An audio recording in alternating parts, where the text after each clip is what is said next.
Welcome to the next in our tutorial series about GIMP.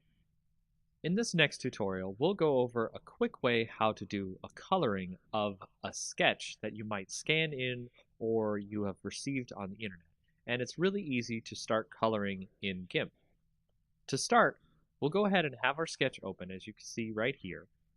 And we will go ahead and add a new layer above that sketch. So we'll go ahead and make that a transparent layer.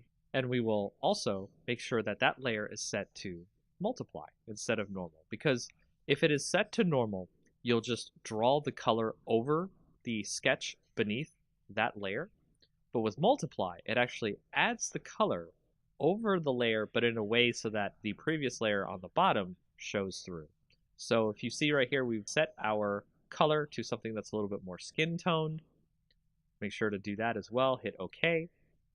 And then we will start coloring in over top our sketch. And you can see just by coloring in here with the color that we picked, a nice skin tone color, we can start to get the sketch to look more like something that is 3D or an actual colored in sketch.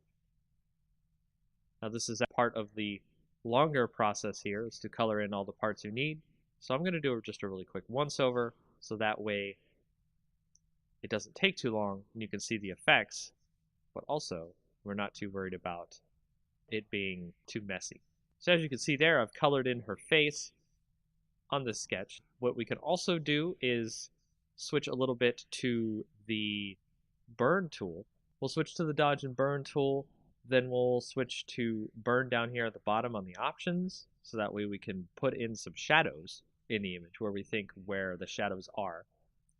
And we can make sure to change your size of your brush. You can use that using the bracket keys on your keyboard. Left bracket, right bracket changes the size of your brush. And we'll brush in some shadows here on the image, right where the shadows seem to be. If you have a sketch that has the shadows on it, it makes it easier for you to burn in some shadows. And every time you click and burn in the shadows, it will stack on top of each other, so it will make the shadows darker and darker as you continue burning.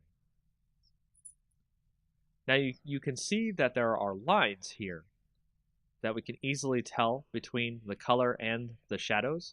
So from there, we can do a little bit of smudging, and smudging allows us to mix the colors together so that way they are not just lines on the picture.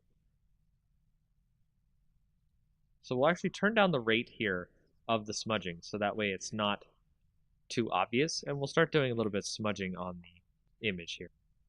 We can make the lines turn into actual colors instead of very apparent as lines.